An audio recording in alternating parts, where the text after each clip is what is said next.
جس اسکول میں پڑھے ہیں سارے لونڈے لپاڑے, وہ بدماش قسم کے. 5ویں تک کو ایجوکیشن تھا وہ بھی غلط تھا, 5ویں سے لے کے میٹرک تک سارے آدمی اور ایسے بدماش. پہلا دن ہمارا اسکول کا تھا, لڑکے تپائیاں اٹھا اٹھا کے ایک دوسرے کو مار رہے تھے. اچھا لگا ہمیں, اچھا فیل ہوا.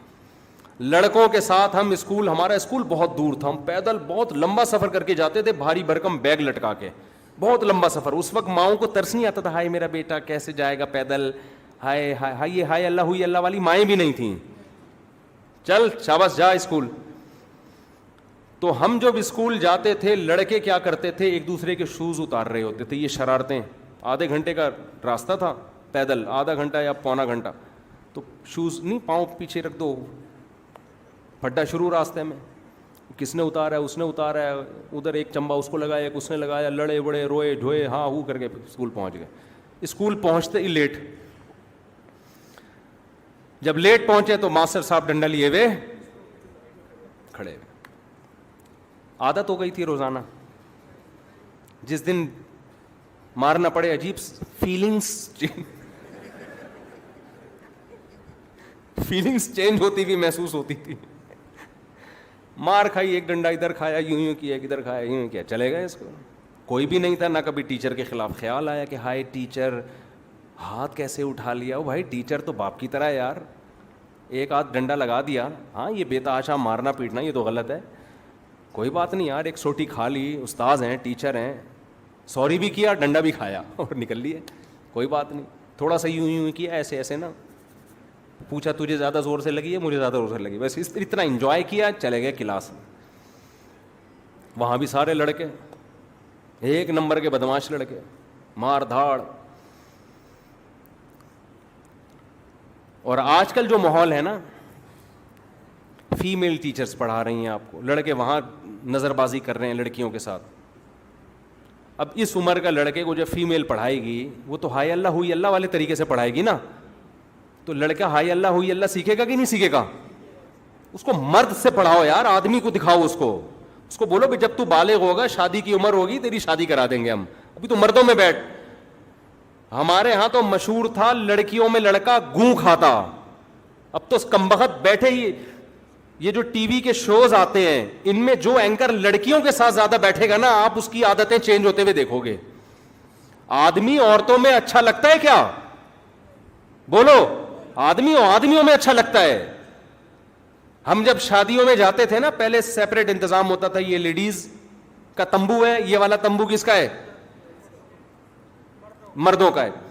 جو کمبخت لڑکا نکل کے لیڈیز کے تمبو میں بہانے سے جاتا تھا, اس پہ لعنتیں بھیجتے تھے لڑکے, تو یہ زنانہ پن ہے, نسوانیت ہے اس میں, لڑکیوں میں گوں کھا رہا ہے جا کے, یہ کہتے تھے لوگ اس کو.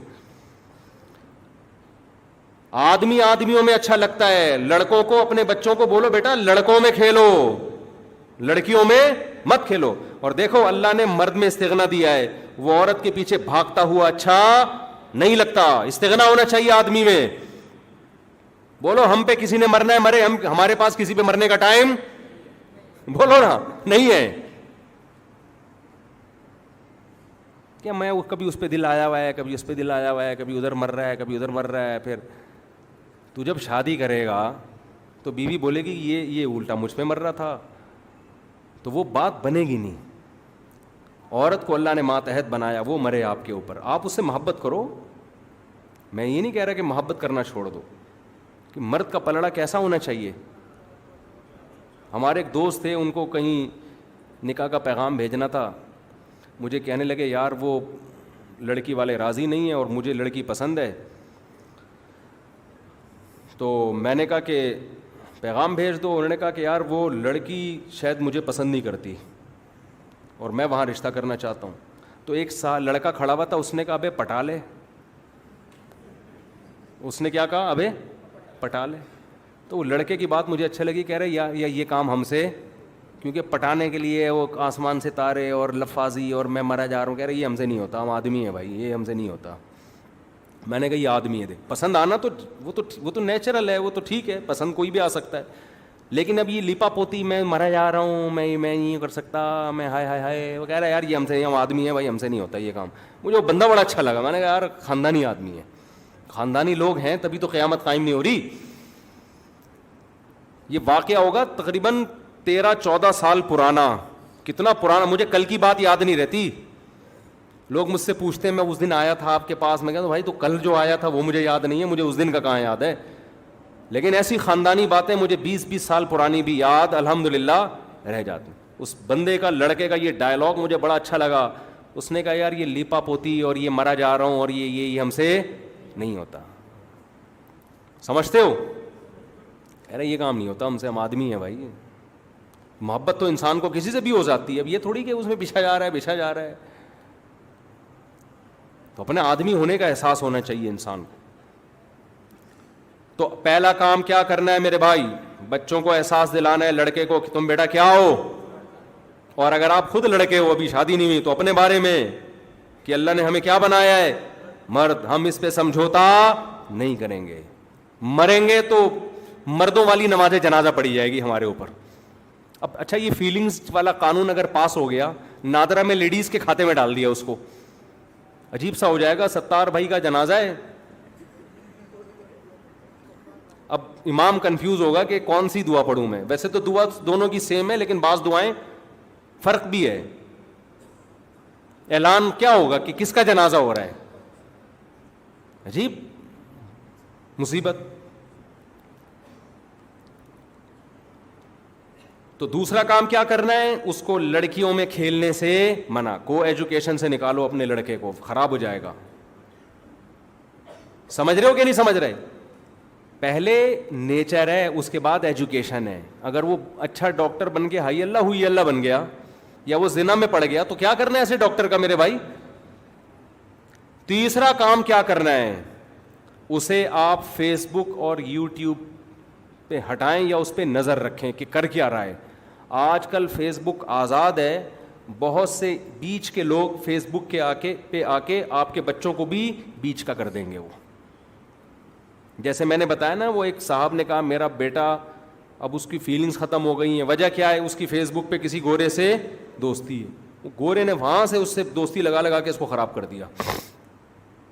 ماں باپ نگرانی نہیں کرتے, بچہ فیس بک پہ اس کے فرینڈس کون کون سے ہیں, فیس بک پہ اس کی ایکٹیویٹیز کیا ہیں, موبائل پہ کس سے باتیں کر رہا ہے. اللہ میاں نے والدین کو اولاد کے لیے مربی بنایا ہے. آپ کو اپنی اولاد پہ نگرانی رکھنی ہے کہ کر کیا رہا ہے یہ.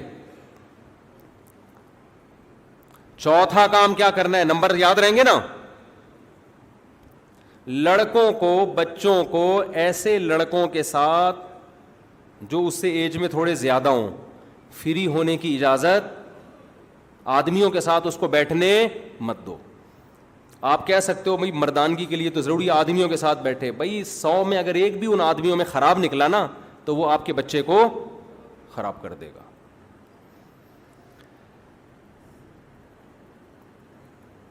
سمجھ میں آ رہی ہے بات کہ نہیں آ رہی؟ حضرت شیخ الحدیث مولانا زکریا رحمۃ اللہ علیہ نے آپ بیتی میں لکھا ہے کہ میرے والدین اس زمانے میں, حالانکہ اس زمانے میں ماحول اتنا خراب نہیں تھا, تو میرے والدین اتنی سخت نگرانی کرتے تھے کہ میں نماز میں صف میں اگر کسی بندے کے ساتھ کھڑا ہوں, ظہر کی نماز میں, عصر میں بھی اگر اسی کے ساتھ کھڑا ہوا ہوں, تو میرے والد پوچھتے تھے یہ تمہارا کیا لگتا ہے کہ ظہر میں بھی اس کے ساتھ تھے اور عصر میں بھی اس کے ساتھ تھے. بدگمانی نہیں ہے اولاد پر, لیکن نگرانی تو کرنی ہے نا کہ بیٹا ظہر میں بھی اسی کے ساتھ کھڑے ہوئے تھے اور عصر میں بھی اسی کے ساتھ. تو ذرا ایکسکیوز می سر, تھوڑا سا ڈیفائن کریں گے کہ یہ بندہ آپ کا لگتا کیا ہے؟ میں سمجھا پا رہا ہوں اپنی بات؟ اس طرح سے انہوں نے اپنے بچوں کی حفاظت کی ہے. آج میں دیکھتا ہوں کتنے خوبصورت سے بچے ہوتے ہیں, ماں باپ مسجد میں چھوڑ کے چلے جاتے ہیں, اور بڑی عمر کے لوگ ان سے, کوئی گال پہ ہاتھ لگا رہا ہے, کوئی ادھر کس کر رہا ہے, کوئی. ہم کسی سے بدگمان نہیں ہو رہے, لیکن بھائی 100 میں اگر ایک بندہ خراب ہوگا تو اس ایک کی وجہ سے 99 سے بھی بدگمانی ہوگی. اس 99 سے بھی آپ احتیاط رکھیں گے. اس طرح کا بچوں کا مذاق بولو نہیں ہے. اور یہ جو بیماری ہے نا بچوں کے ساتھ بدکاری کی، یہ بڑھاپے میں بھی نہیں جاتی، یہ خوب سمجھ لو. جب ایک دفعہ جوانی میں لگ گئی تو توبہ نہیں کی تو بڑھاپے تک رہتی ہے یہ. اس لیے اس زمانے میں بچوں کو بڑوں کے ساتھ فری بولو نہ ہونے دیں. اپنے ساتھ لائیں، مسجد میں اپنے ساتھ لے کے جائیں. لائے ہیں تو نگرانی رکھیں کہاں جا رہا ہے، کدھر کھیل رہا ہے، کیا کر رہا ہے. اسکول میں جا رہا ہے نگرانی رکھیں اس کے اوپر. اور بچوں کو کزن کے ساتھ بھی ایک بستر پہ سونے بولو یار مت دیں، بالکل نہیں. یہ نہیں کہ آپ اپنے بھتیجوں بھانجوں سے بدگمان ہیں، برے ہیں، نہ نہ نہ بھائی، اچھے برے کی بات نہیں ہے. شریعت کا اصول ہے، اللہ اس کے رسول کا حکم ہے، بچہ جب 10 سال کا ہو جائے گا اس کا بستر الگ کر. بلکہ میں تو کہتا ہوں اس زمانے میں 10 سال سے پہلے، یہ تو 10 سال تو صحابہ کے دور کی بات ہے. یہ بات آپ نے اپنی بیویوں کو سمجھانی ہے، کیونکہ مرد ہر وقت نگرانی نہیں کرتا. جب مائیں اپنے بچوں کو لے کے جاتی ہیں اپنے میکے، اپنے ماں باپ کے گھر، وہاں کزن بھی آئے ہوئے ہوتے ہیں، شادی بیاہ کا ماحول ہوتا ہے، سب چپک چپک کے ایک دوسرے کے اوپر سو رہے ہوتے ہیں. مائیں کہتی ہیں کچھ بھی نہیں ہے، بچے ہیں. نہ نہ نہ نہ، آپ اپنی بیگموں کو سمجھا دو کہ بچے میں تمہارے ساتھ بھیج رہا ہوں، ٹھیک ہے، تم ان کی ماں ہو، جاؤ. نگرانی کرنی ہے، یہ بچہ کسی لڑکے کے ساتھ ایک بستر پہ نہیں سوئے گا. یہ نگرانی آپ کو کرنی پڑے گی، ورنہ جب بچہ بگڑ کے بڑا ہو کر کہے گا نا کہ مجھے وسیم سے شادی کرنی ہے، پھر آپ خون کے آنسو روگے. سمجھ میں آ رہی ہے بات کہ نہیں آ رہی ہے؟ مرو گے آپ، پھر عذاب میں آؤ گے. انگریزوں کے یہاں کوئی اتنا بڑا مسئلہ نہیں ہے، وسیم سے کر، مائیکل سے کر لے، کسی سے بھی کر لے. وہ تو غیرت ویرت تو ان کا ڈکشنری سے نکال دیا نا. یہ ہمارے یہاں مسئلہ ہے بھائی، انسان کا بچہ بنا. ہم لوگ خاندانی لوگ ہیں، ہمارے گھر میں فیمیل بہو آتی ہے، میل بہو کے ہم قائل نہیں ہیں. داماد میل ہوتا ہے، ان کے ہاں فیمیل داماد بھی ہے، میل داماد بھی، ہر طرح کا سہولت ہے. آپ کو یہ باتیں عجیب لگ رہی ہیں لیکن فیوچر یہی ہے جس طرح سے ہم جا رہے ہیں. تو بچوں کو اپنے کزنوں کے ساتھ بھی ایک بستر پہ سونے بولو مت دو. بدگمان نہیں کہ کزن خراب ہے، نہ نہ نہ، کزن بہت اچھا ہے، اسلام کا حکم ہے، شریعت کا حکم ہے الگ. اسی طرح جب بچہ سمجھدار ہو جائے، 7 8 9 سال کا ہو جائے، تو بہن بھائیوں کو بھی ایک بستر پہ سونے مت دو. سمجھتے ہو؟ الگ سوئے گا. اور جیسے ہی بلوغت کی دہلیز پہ قدم رکھے ایک خاندانی کام کر لو تاکہ ہمیشہ کے لیے اس کا فیوچر کیا ہو جائے؟ محفوظ. وہ کام کرو جو عبداللہ بن عباس نے کیا رضی اللہ عنہ. سمیع قریب ان کے بیٹے تھے، ایک اور بیٹے ان کا نام ذہن میں نہیں. 3 بیٹے بالغ ہوئے. آپ کہہ سکتے ہو ایک ہی وقت میں 3 بیٹے کیسے بالغ ہو گئے؟ جب 4 شادیاں ہوں تو ایک ہی وقت میں 4 بیٹے بھی بالغ ہو سکتے ہیں. عبداللہ بن عباس کی تو 4 بیویاں تھیں، اہل بیت میں سے تھے نا، تبھی تو صحابہ فطرت پہ قائم تھے، نیچر پہ قائم تھے. تو 4 بیٹے بالغ ہوئے، چاروں کو بلایا اور کہا دیکھو تم میں سے جو شخص شادی کرنا چاہتا ہے مجھے بتائے، میں اس کا نکاح کر دوں گا، لیکن زنا کے قریب مت پھٹکنا. یہ نہ کہنا کہ ابا نے شادی نہیں کی تو میں مجبور تھا تو میں زنا کر رہا ہوں. نہ نہ، میں تیار ہوں، زنا کے قریب جانے کی اجازت نہیں ہے. کاش یہ خاندانی کام آج کل کے ابا کرنے لگے. لیکن ابا کو یہ ہوتا ہے بہو آئے گی تو 2 روٹی زیادہ کھلانی پڑے گی مجھے، یہ ٹینشن ابا لینے کے لیے تیار. بہو کو بیٹی سمجھ رہے ہیں، بہو کو یہ کہہ رہے ہیں کہ میرے ساتھ وہ سلوک کرو جو باپ والا ہوتا ہے.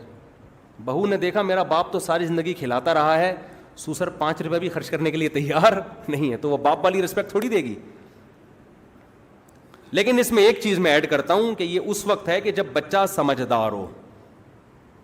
آپ کو یہ یقین ہے کہ میرا بچہ پڑھائی میں دلچسپی لے رہا ہے، جو ذمہ داریاں پوری کر رہا ہے، کوئی بات نہیں، ابھی اس کی ارننگ نہیں ہے، ابھی میں اپنے خرچے پہ شادی کر دیتا ہوں، بعد میں جب ارننگ ہوگی تو کر لے گا یہ.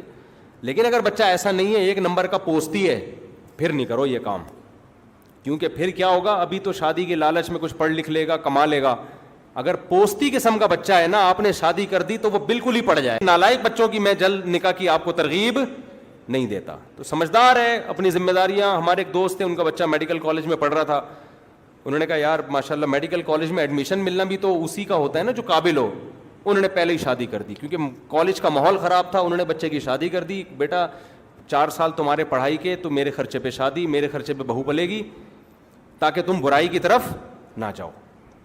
جب فارغ ہو جاؤ گے, ڈاکٹر بن جاؤ گے, تو پھر تم اپنا خرچہ خود اٹھا لینا. سمجھتے ہو گے نہیں سمجھتے؟ اس میں بہو بھی سسر کی قدر کرے گی کہ میرے میاں میڈیکل کالج میں پڑھ رہے ہیں, اس دوران میرا اور میرے میاں کا خرچہ کون اٹھا رہا ہے؟ میرے سسر صاحب اٹھا رہے ہیں. انسان کی بچی ہوگی تو تمیز سے بات کرے گی. سمجھتے ہو گے نہیں سمجھتے؟ تو 4 کام کر لیا آپ لوگوں نے. اپنے لڑکوں کو احساس دلانا ہے بیٹا تم کیا ہو؟ آدمی ہو. نمبر 2, اس کو کھیلنے دینا ہے کس میں؟ لڑکوں میں. لڑکیوں میں نہیں کھیلنے دینا. تیسرا کام یہ کرنا ہے کہ اپنی عمر سے, بڑی عمر کے لوگوں سے اس کو فری نہیں ہو, نگرانی کرنی ہے. بھائی انکل کے ساتھ کیوں بیٹھے ہو؟ کیا لگتے ہیں تمہارے انکل؟ کیوں دوستی لگائی ہوئی ہے بھائی؟ اور انکل میں صرف غیر نہیں, اپنے بھی ہیں. ہاتھ کا مذاق نہ کرنے دیں کسی کو بھی. سمجھتے ہو؟ ہاتھ کا مذاق کی اجازت نہیں ہے. بس بیٹھو ہنسی مذاق, ہاں ہاں, ہاتھ کا مذاق ماں باپ ہی بس, بھائی بہن باقی کوئی نہیں, کسی کو فری ہونے کی اجازت نہ دیں.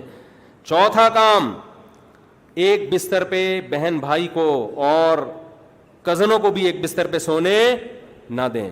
سمجھتے ہو؟ نگرانی کروائیں اپنی بیگموں سے کہ جاؤ اپنے گھر میں جاؤ, کیونکہ گھر میں تو ایسا نہیں ہوتا, لیکن جب بچے جاتے ہیں نانی کے گھر تو پھر وہاں یہ احتیاط نہیں ہوتی. اور 5واں کام یہ کرنا ہے, جب وہ بالغ ہو جائے تو اس کا نکاح کر دو. جب نکاح ہو جائے گا نا تو ان تمام چیزوں سے وہ کیا ہو جائے گا, کیونکہ نیچر پہ آ گیا, اب وہ محفوظ ہو گیا. اگر شادی دیر سے کرو گے, غلط چیزوں کی عادتیں پڑ گئیں, تو پھر شادی کے بعد برائی کم ہونے کا امید تو ہے, ختم ہونے کی 100% یقین نہیں ہے, کیونکہ پھر ایسا برباد ہوتے ہیں کہ زندگی برباد ہو جاتی ہے پھر. تو اللہ ان کمبختوں سے ہماری حفاظت فرمائے, اور اسلام نے جو ہمیں ایک نیچرل لائف دی ہے, اس اسلام کی ہمیں قدر کرنے کی توفیق عطا فرمائے. نکاح کے بعد انسان کے چہرے پہ بہار آتی ہے, چمکتا لگ رہا ہوتا ہے نا, دولہا کے چہرے پہ رونق, دلہن کے چہرے پہ ایک نور.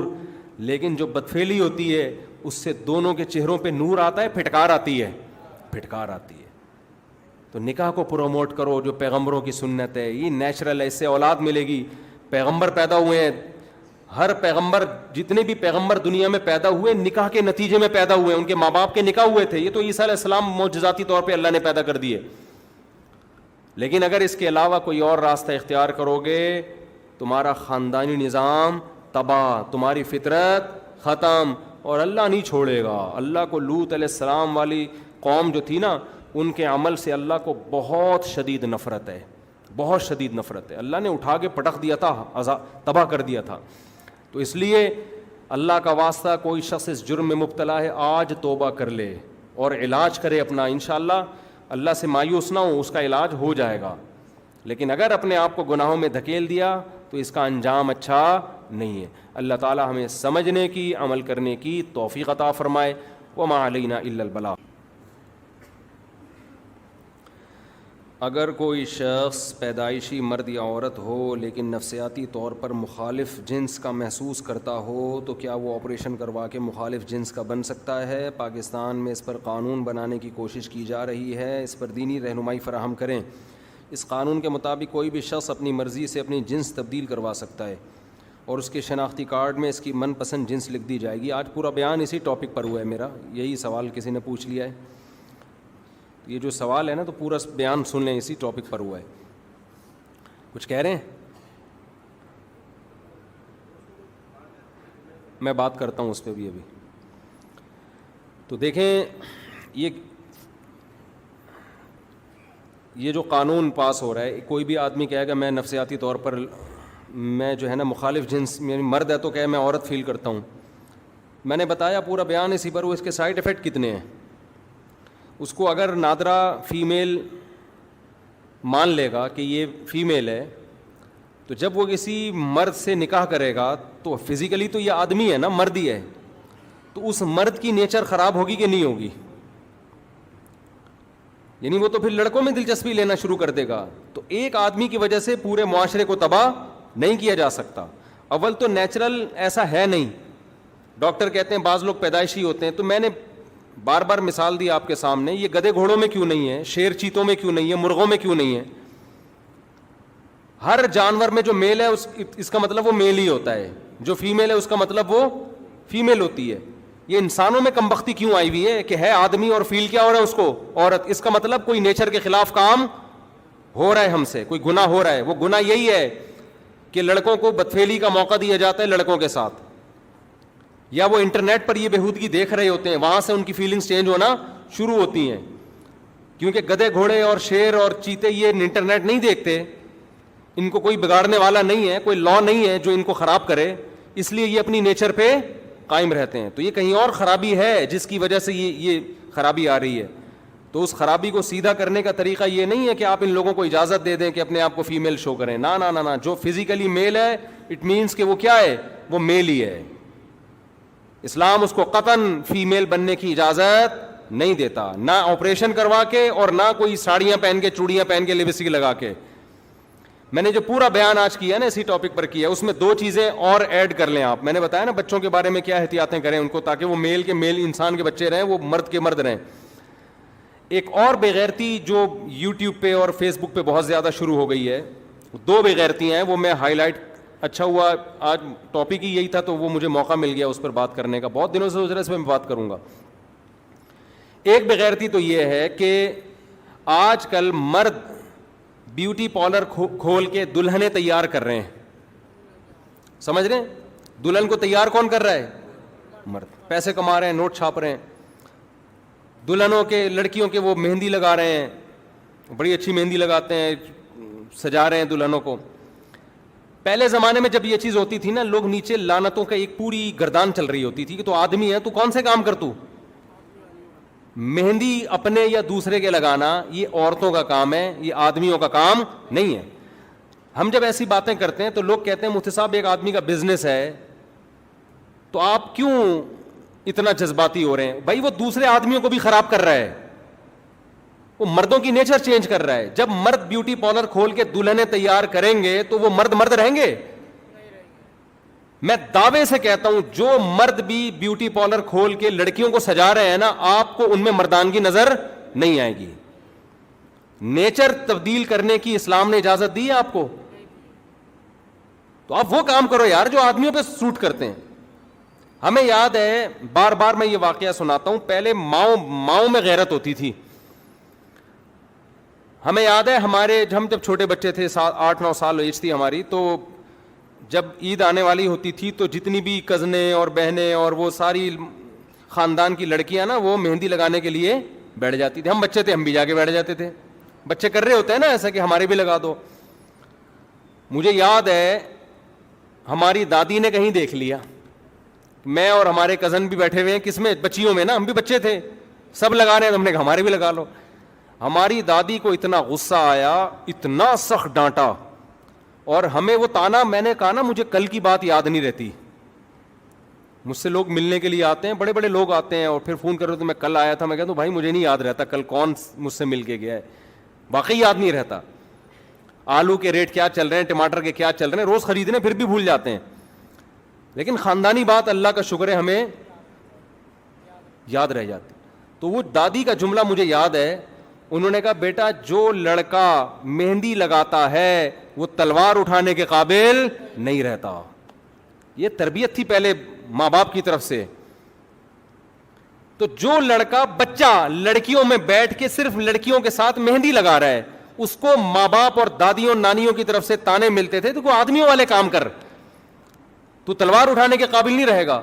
وہ دادی آپ زندہ ہوتی اور یوٹیوب پہ دیکھتی کہ ایک آدمی پلا پلایا پورا 30-32 سال کا, اس کا کام ہی دلہنیں تیار کرنا ہے, وہ کیا اس کو تانے دے رہی ہوتی. تو یہ ہے مذہب جب زندگی سے نکل گیا تو نیچر چینج, اچھے اور برائی کا کرائٹیریا ہی چینج ہو گیا ہے. آدمی لڑتا ہوا اچھا لگتا ہے, یہ مہندیاں اور سجنا مجنا یہ لیڈیز پہ اچھا لگتا ہے, اور لیڈیز کو کھولو بیوٹی پارلر کھولیں, وہ تیار کریں دلہنوں کو, وہ ان کا کام ہے بھائی, وہ ان پہ جچتا ہے. عورتیں لڑتی بھی اچھی نہیں لگتی. کوئی اچھا لگے کہ خاتون آپ کی بیوی بم لے کے جا رہی ہے, آپ بولو گے بھائی یہ میں نہیں رکھنا ایسی بیوی, لیکن آپ میدان جہاد میں بارڈر پہ بم لے جاتے ہوئے بولو اچھے لگو گے. یوٹیوب پہ دیکھ لو فوجیوں کی جو ویڈیوز ہیں لڑائی کی, اس میں ملی نغمے پیچھے بیک گراؤنڈ میں چل رہے ہوتے ہیں اور فوج لڑ رہے ہوتے ہیں اور جہازوں کی لڑائیاں. مرد اس حلیے میں کیا لگتا ہے, اچھا لگتا ہے. ادھر سے ابھی نندن آیا, ادھر سے ہمارا پائلٹ آیا, دونوں کی سلام دعا ہوئی, نیچے اتارا, چائے پلائی, نہلایا دھلایا, تولیے سمیت رخصت کیا. اچھا لگا کہ نہیں لگا؟ اگر ہمارا وہ پائلٹ ابھی نندن, یہاں سے ابھی نندن نام ہے, ابھی نندن قابل احترام ہے ہمارے لیے, ان کو ایوارڈ بھی ملا ہے, ابھی نندن وہاں سے آتا, ہمارا پائلٹ بیوٹی پارلر میں بیٹھا ہوا ہوتا, اچھا لگتا کہ جی میرا اپنا بزنس ہے, میں دلہنیں تیار کرتا ہوں. اگر ہمارا وہ پائلٹ جس نے ابھی نندن کو آسمان سے زمین پہ اتار کے دودھ پتی پلا کے واپس کیا, اصل میں دودھ پتی میں جو مزہ تھا نا وہ واپس اوپر اتارنے سے نہیں. مجھے دودھ پتی کا, آپ لوگ کہتے ہیں اس کا دودھ پتی سے کیا, بس اتار دیا جہاز, وہ تو کچھ نہ کچھ تو کھلانا تھا نا. لیکن جو مزہ جہاز کو نیچے اتارنے میں آیا اس سے زیادہ مزہ دودھ پتی پلانے میں آیا. یعنی بالکل ہم نے اس کو ٹینشن نہیں لی نا. دیکھو خدا نخواستہ مارتے پیٹتے ٹانگ ہاتھ پاؤں توڑ دیتے, یہ غیر اخلاقی حرکت ہوتی نا, اور یہ اس کی علامت تھی کہ آپ نے اس کیس کو بہت سیریس لے لیا, آپ ڈر گئے, اس کی علامت ہے. آپ کیا ہو گئے, آپ ڈر گئے. پائلٹ آیا, آپ گھبرا گئے, آپ نے اس کی ٹانگیں توڑ دی, آپ نے جیل میں ڈال دیا, آپ ایک دم نفسیاتی دباؤ آپ کے اوپر آ گیا, پاگل ہو گئے آپ.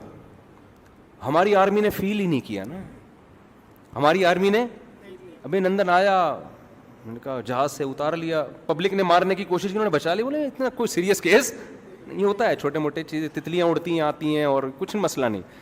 اتارا, اس کو لے کر گئے, دودھ پتی پلائی, تولیہ ولیہ رکھا, خیریت تشریف لے جائیں.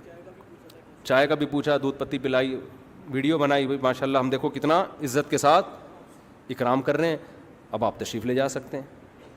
تو اس کو الحمدللہ بالکل کوئی اعصاب پہ دباؤ نہیں آیا, اس لیے ہمیں یہ بہت اچھا لگا. مارتے دھاڑتے بدماشی کرتے اچھا نہیں لگتا پھر, اس کا مطلب آپ ڈر گئے ہیں, آپ نے اس کو بہت سیریس لے لیا ہے. تو ہم نے سیریس نہیں لیا, ہم نے اتارا اور بٹھایا. وہ ایک شاعر کا شعر ہے, عربی میں شعر ہے, پرانا ہے, مجھے تھوڑے الفاظ بھول گیا ہوں میں. اس نے محبوبہ کے بارے میں شاعر نے شعر کہا کہ پتہ نہیں پورا شعر یاد نہیں آ رہا, عربی کے الفاظ تھے, جات اور تولد کچھ اس طرح کہ محبوبہ آئی, بیٹھی, کوئی بات نہیں کی, چلی گئی. اتنا سا کام ہوا ہے لیکن دل کا بیڑا غرق ہو گیا, دل تباہ و برباد ہو گیا. یعنی کام کتنا سا ہوا ہے, محبوبہ آئی, بیٹھی, کوئی بات چیت نہیں کی اور چلی گئی. تو جب فلما تولت, جب وہ گئی ہے تو قریب تھا کہ میرا دل ٹکڑے ٹکڑے. یعنی محبوبہ پہ تو اس کا کوئی اثر نہیں ہوا اور عاشق پہ قیامت بیتی ہے. محبوبہ نے تو اس کو لفٹ نہیں کرایا نا عاشق کو, اس کو تھوڑی عشق ہے.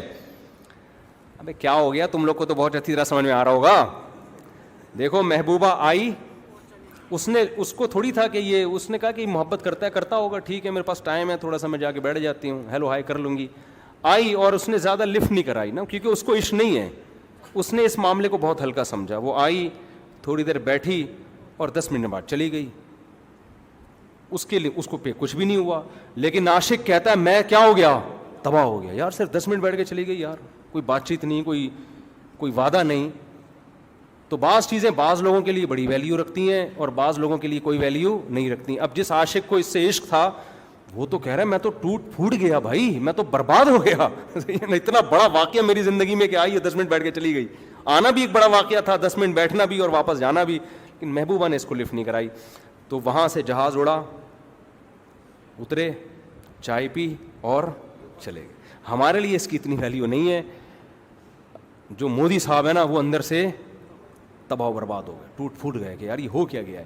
خیر, تو میرے بھائی مرد پہ کون سے کام اچھے لگتے ہیں, آدمی والے. اس کے ہاتھ میں اسلحہ اچھا لگتا ہے, میں خام خواہ میں غنڈہ گردی نہ شروع کر دو اسلحہ لے کے, صحیح ہے.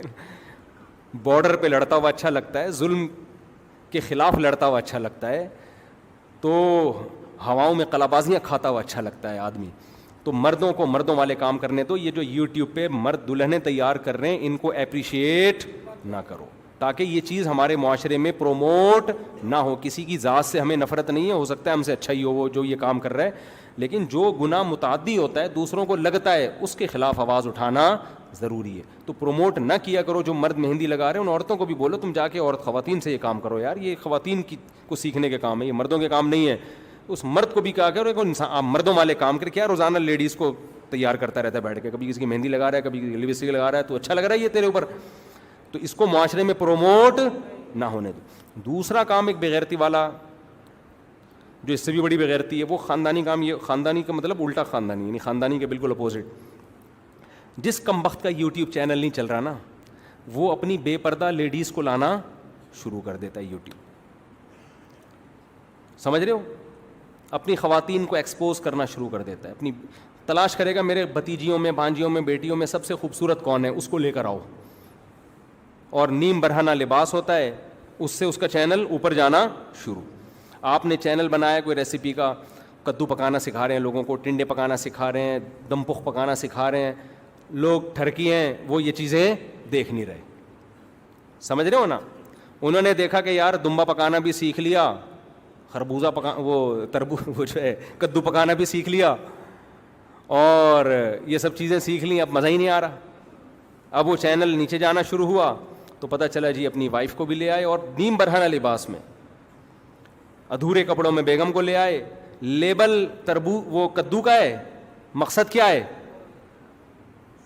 لوگ ماشاءاللہ آپ کو پتہ ہے پھر جو سارے جتنے بھی قوم کے ٹھرکی تھے وہ چینل پہ جمع ہو گئے. وہ کہہ رہے ہیں چلو ہم کدو پکانا بھی سیکھ رہے ہیں اور ساتھ ساتھ ناشتہ بھی ہو رہا ہے ہمارا.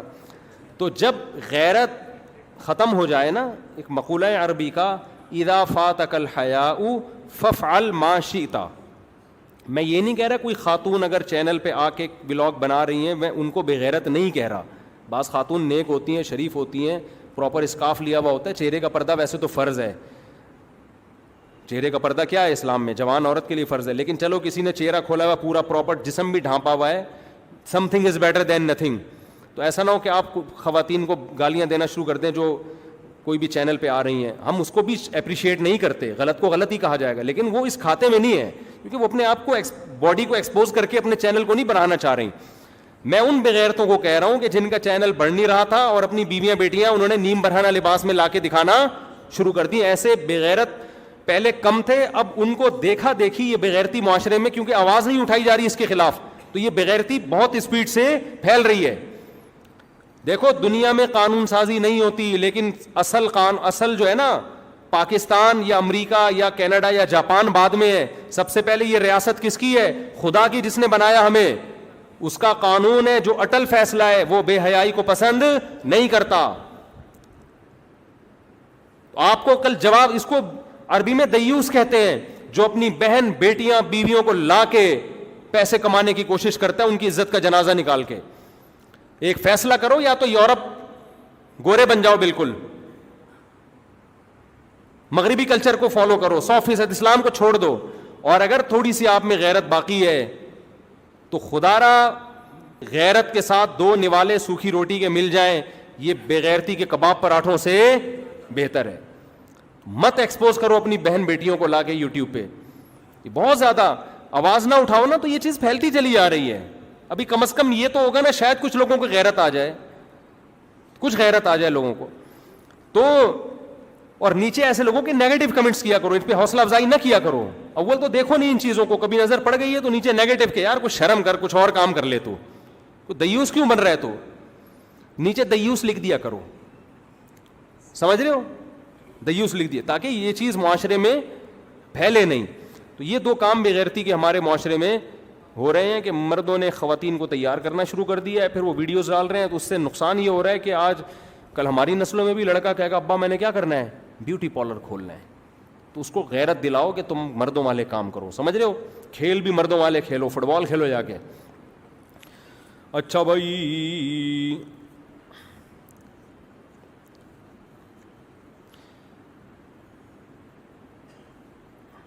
مفتی صاحب آپ سیلاب زدہ علاقوں کا جو دورہ کیا اس کی کارگزاری سنائیں. بھائی جو مختصر کارگزاری سنا دیتا ہوں, ہم نے جتنے علاقوں کے دورے کیے نا, جو تباہی جو ہمارا مشاہدہ سندھ میں ہے وہ کہیں بھی نہیں ہے.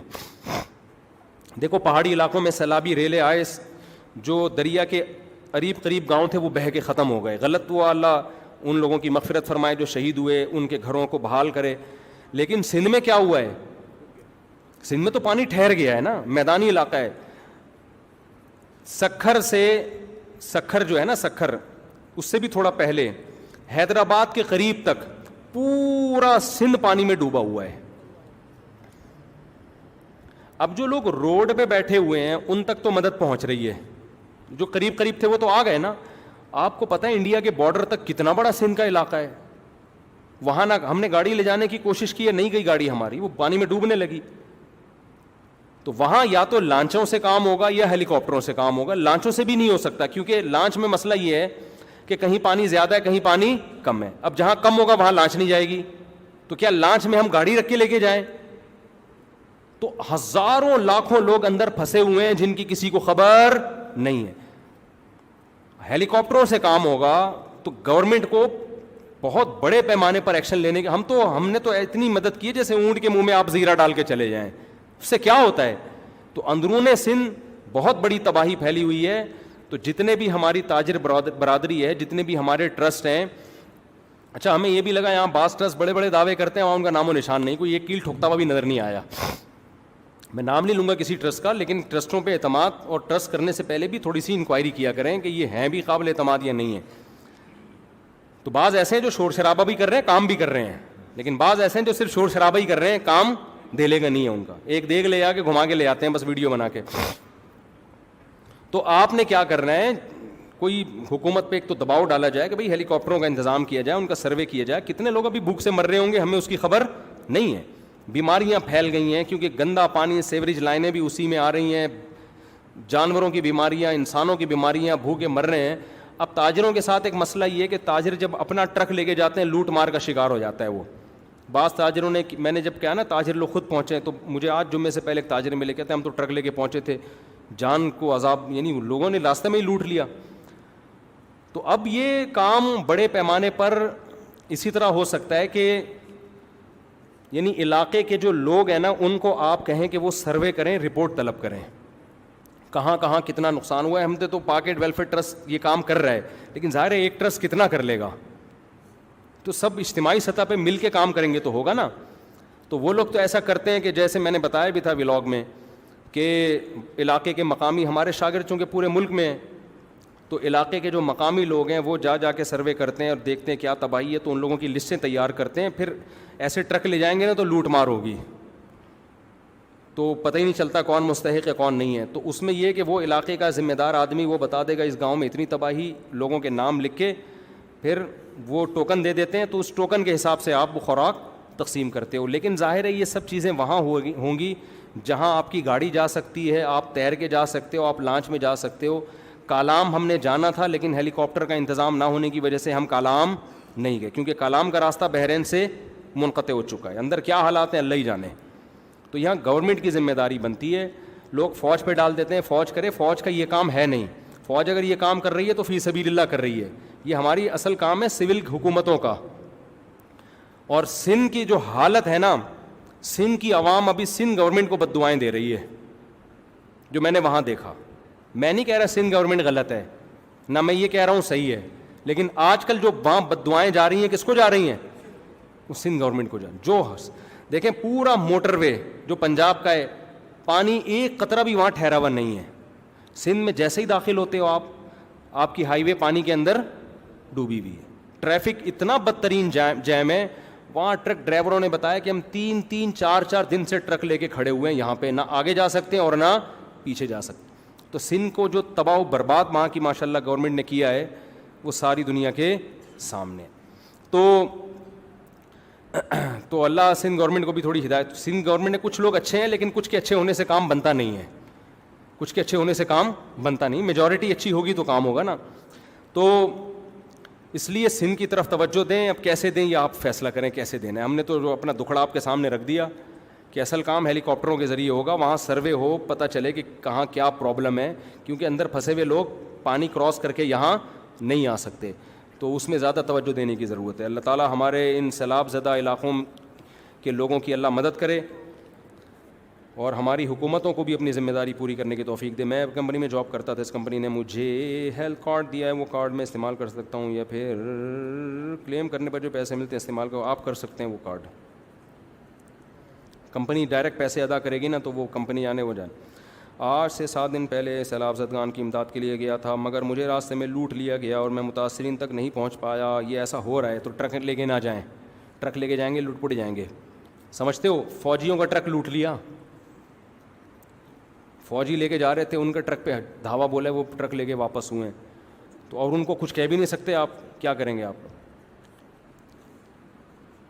امام حنیفہ پرانے ہیں اور امام بخاری بات کے ہیں. لوگ کہتے ہیں کہ ہمیں اس بنیاد پر امام ابو حنیفہ کو فالو کرنا چاہیے, لیکن اس کے جواب پر کچھ لوگ کہتے ہیں کہ امام ابو حنیفہ کو فالو کرنا ہے نہ امام بخاری کو, بلکہ ہمیں نبی کو فالو کرنا ہے. لفاظی ہے, اصل بات یہ ہے کہ نبی صلی اللہ علیہ وسلم ہی کو فالو کرنا ہے. اصل میں تو نہ ابو حنیفہ کو فالو کرنا ہے نہ امام بخاری تو بہت بعد کے ہیں امام ابو حنیفہ کے, لیکن فالو ہم نے واقعی نبی کو کرنا ہے. بات یہ ہے کہ نبی کی حدیثوں میں ٹکراؤ ہے, اگر ہمیں لگ رہا ہے حدیثوں کی تشریح میں اختلاف ہے تو ایک تشریح وہ ہے جو امام بخاری کر رہے ہیں اور ایک تشریح وہ ہے جو امام ابو حنیفہ کر رہے ہیں. تو جب تشریح میں اختلاف ہوگا تو پھر کس کو فالو کرنا ہے؟ تو پھر امام ابو حنیفہ کو فالو کرنا ہے, اس لیے کہ ان کا شمار فقہا میں ہوتا ہے, ان کو امت نے مجتہدین میں مانا ہے. اس کی سب سے ایک تو نبی کا زمانہ قریب ہے, تو جس کا نبی کا زمانہ قریب ہوتا ہے وہ زیادہ اچھی طریقے سے سمجھ سکتا ہے نا. امام بخاری بھی ہمارے محسن ہیں, انہوں نے ہم تک حدیثیں پہنچائی ہیں. اچھا, بعض لوگ یہ بھی کہتے ہیں امام حنیفہ کے کیوں حدیث کی کتاب کیوں نہیں ہے؟ تو حدیث کی کتاب نہ ہونے سے یہ تھوڑی لازم آتا ہے کہ ان کو حدیثوں کا علم نہیں تھا. حضرت ابو بکر کی کوئی حدیث کی کتاب دیکھی آپ نے؟ حضرت عمر کی دیکھی کوئی حدیث کی کتاب؟ اب مجھے بتاؤ, آج اگر حضرت ابو بکر زندہ ہوتے تو ہم امام بخاری کو فالو کرتے یا حضرت ابو بکر کو؟ حضرت ابو بکر کو فالو کرتے. اب کوئی کہتا ہے نہ امام بخاری کو فالو کرو نہ ابو بکر کو, بلکہ حدیث کو فالو کرو. ہم کہتے ہیں یار حدیث کا جو مفہوم ابو بکر سمجھ سکتے ہیں نا وہ امام بخاری نہیں, کیونکہ انہوں نے تو پوری زندگی نبی کے ساتھ گزاری ہے. تو جو نبی کے جتنا زمانے کے قریب ہوگا اس میں تفقہ اور بصیرت کا عنصر اتنا ہی زیادہ ہوگا. تو اس سے ہمارا مقصد امام بخاری کی توہین نہیں ہے. ہم کہتے ہیں کہ حضرت امام حنیفہ کی کوئی حدیث کی کتاب نہیں ہے, اس سے یہ لازم نہیں آتا کہ وہ محدث نہیں تھے. کتاب تو حضرت ابو بکر کی بھی نہیں ہے, حضرت عمر کی بھی نہیں ہے, اور ان سے حدیثیں بھی بہت کم منقول ہیں, لیکن حدیث کا علم حضرت ابو بکر کے پاس امام بخاری سے کروڑہ گنا زیادہ تھا. تو اسی طرح یاد رکھو, حدیث کا علم امام ابو حنیفہ کے پاس امام بخاری سے بہت زیادہ تھا, تھوڑا زیادہ نہیں. کیونکہ امام ابو حنیفہ نے جن سلسلوں سے حدیث حاصل کی ہے وہ 1 یا 2 سلسلوں کے بعد نبی سے ڈائریکٹ پہنچ جاتا ہے وہ سلسلہ. ان کے لیے یہ فیصلہ کرنا کہ یہ حدیث صحیح ہے یا ضعیف یہ نسبتاً آسان تھا بنسبت امام بخاری کے, کیونکہ امام ابو حنیفہ شاگرد ہیں حماد الکوفی کے, حماد الکوفی شاگرد ہیں علقمہ کے, ابراہیم نخعی کے, ابراہیم نخعی شاگرد ہیں علقمہ کے, اور علقمہ عبداللہ بن مسعود کے. یہ 3-4 سلسلوں کے بعد یہ سلسلہ نبی تک پہنچ جاتا ہے, جبکہ امام بخاری کا سلسلہ کیا ہے؟ وہ لمبا سلسلہ ہے. اسی وجہ سے امام حنیفہ کہتے ہیں میں نے علی کا علم حاصل کیا علی کے شاگردوں سے, ابن مسعود کا علم حاصل کیا ابن مسعود کے شاگردوں سے. تو انہوں نے بہت قریب سے زمانہ دیکھا ہے. اسی وجہ سے امام بخاری کے جو شاگرد ہیں نا امام ترمذی, جب وہ حدیث کی سندوں کی بحث کرتے ہیں تو سند کو صحیح یا ضعیف قرار دینے میں حوالہ دیتے ہیں امام بخاری کا, لیکن جب مسائل کی بات کرتے ہیں تو پھر امام بخاری کا تذکرہ نہیں کرتے بلکہ ابو حنیفہ کا تذکرہ کرتے ہیں, عبداللہ بن مبارک کا تذکرہ کرتے ہیں, امام شافعی کا تذکرہ کرتے ہیں, امام احمد بن حنبل کا تذکرہ کرتے ہیں. اس لیے کہ ان امام ترمذی جو امام بخاری کے شاگرد ہیں وہ یہ جانتے تھے کہ فقہ میں قرآن و حدیث سے مسائل اخذ کرنے میں اللہ نے ابو حنیفہ, امام شافعی, عبداللہ بن مبارک اور امام احمد کو مقام زیادہ دیا ہے. امام بخاری کی بات چلے گی حدیث کی صحیح اور ضعیف ہونے میں تو بات چلے گی, لیکن فقہی مسائل میں بات کس کی چلے گی؟ فقہا کی چلے گی, محدثین کی نہیں چلے گی. سمجھ میں آ رہی ہے بات؟ تو یہ وہ لوگ ہیں جو مدعی سست گواہ چست, جو خود امام بخاری کا دعویٰ نہیں تھا, جو ان کے شاگردوں کا دعویٰ نہیں تھا, یہ لوگ وہ دعویٰ کر رہے ہیں. تو اسی وجہ سے آپ کو فقہی مذاہب میں جو فقہ کے مذاہب ہیں ان میں حنفی ملیں گے, شافعی ملیں گے, مالکی ملیں گے, حنبلی ملیں گے, لیکن آپ کو بخاری مسلک نہیں ملے گا. اس لیے کہ امت نے فقہ میں ان کو امام نہیں مانا اپنا, امت نے ان کو امام مانا ہے حدیث کی صحیح اور ضعیف ہونے میں. سمجھتے ہو بات کو کہ نہیں؟ تو امت کی گواہی معتبر ہے. مثال کے طور پر آج ایک آدمی کہتا ہے مجھ سے کہ آپ لوگ ابو حنیفہ کو فقیہ مانتے ہو کہ قرآن و سنت کے مسائل نکالنے میں وہ امام ہیں, ابو حنیفہ کو فقیہ مانتے ہو, اس کی قرآن و حدیث میں کیا دلیل ہے؟ تو ہم کیا دلیل دیں گے؟ ہم کہیں گے جو دلیل امام بخاری کے محدث ہونے کی ہے وہی امام ابو حنیفہ کے فقیہ ہونے کی ہے. امام بخاری کو محدث کیوں مانتے ہیں؟ کیا قرآن و حدیث میں آیا ہے؟ امت نے گواہی دی ہے نا. ابے کیا ہو گیا؟ امت من حیث الامہ کہتی ہے امام بخاری بہت بڑے محدث تھے, تو وہی امت من حیث الامہ کہتی ہے امام ابو حنیفہ بہت بڑے کیا تھے؟ فقیہ تھے. اور فقیہ محدث کے بغیر بن نہیں سکتا, یہ خوب سمجھ لو. فقیہ جو ہے یہ محدث سے اوپر کا درجہ ہے. حدیث کا علم نہ ہو تو فقہ تو سوال ہی پیدا نہیں ہوتا. فقہ کیا؟ کیونکہ فقہ نام ہے قرآن و حدیث سے مسائل نکالنے کا, تو قرآن حدیث آتا ہوگا تو مسائل نکلیں گے نا, آتا ہی نہیں ہوگا تو نکلیں گے کہاں سے؟ سمجھتے ہو کہ نہیں سمجھتے؟ تو اس لیے یہ لفاظی ہے آج کل. تو اس لیے فقہ میں جو امام مانا گیا ہے وہ ابو حنیفہ کو مانا گیا ہے, امام شافعی کو مانا گیا ہے, امام احمد کو مانا گیا ہے, امام مالک کو مانا گیا ہے. تبھی اور یہ جو کہنا کہ ان کی حدیث کی کتاب نہیں ہے اس سے کوئی لازم. آپ کو پتہ ہے امام شافعی امام احمد استاذ ہیں امام بخاری کے حدیث میں, سمجھ رہے ہو؟ اور امام احمد کے استاذ ہیں امام شافعی. امام شافعی بہت بڑے محدث تھے, لیکن بخاری مسلم میں امام شافعی سے حدیثیں بہت کم منقول ہیں. تو کیا یہ اس کی علامت ہے کہ امام شافعی کے پاس حدیث کا علم نہیں تھا؟ تو حدیث کا نقل نہ ہونا اس کی علامت نہیں ہے کہ ان کے حدیثیں سب سے زیادہ حضرت ابو ہریرہ سے منقول ہیں, لیکن پوری امت کا اتفاق ہے کہ عبداللہ بن مسعود, حضرت ابو بکر, حضرت عمر, حضرت عثمان, حضرت علی, یہ ابو ہریرہ سے بڑے عالم تھے حدیث کے. لیکن نقل کس سے ہے؟ بولو. حضرت ابو ہریرہ سے. لیکن عالم بڑا کون ہے حدیث کا؟ ابو بکر بڑے عالم, عمر, عثمان, علی, حضرت عائشہ, حضرت عبداللہ بن مسعود, یہ حدیث کے حضرت ابو ہریرہ سے بڑے عالم, حالانکہ ان سے حدیثیں کم منقول ہیں. تو نقل حدیث ایک الگ فن ہے, اور حدیث کا مفہوم یا حدیثیں جاننا یہ ایک الگ چیز ہے. تو امام بخاری حدیثیں جانتے بھی تھے, نقل بھی کی ہیں, علم حدیث کی سندوں کی بڑی زبردست بحث تھی, لیکن فقہ میں قرآن و حدیث سے مسائل مستنبط کرنے میں امت نے ان چاروں اماموں کو امام بخاری پر ترجیح دی ہے. تبھی ان چاروں اماموں کا فقہ مدون ہوا. امام بخاری کی حدیث کی کتاب مدون ہوئی, امام بخاری کی فقہ کا کوئی فقہ مدون نہیں ہوا. تبھی کسی دنیا کی کسی یونیورسٹی میں امام بخاری کا فقہ نہیں پڑھایا جاتا. یونیورسٹیوں میں فقہ حنفی پڑھایا جاتا ہے, سعودیہ کی یونیورسٹی میں بھی فقہ حنفی بھی پڑھایا جاتا ہے, فقہ مالکی بھی, فقہ حنبلی بھی, فقہ شافعی بھی, فقہ بخاری یا فقہ ترمذی یا فقہ مسلمی نہیں پڑھایا جاتا. سمجھتے ہو کہ نہیں سمجھتے؟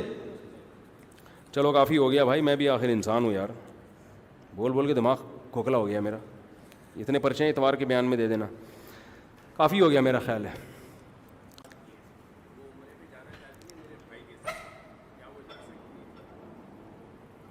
ستر سال کی ہیں, گنجائش ہے جانے کی, گروپ کے ساتھ جا سکتی ہیں.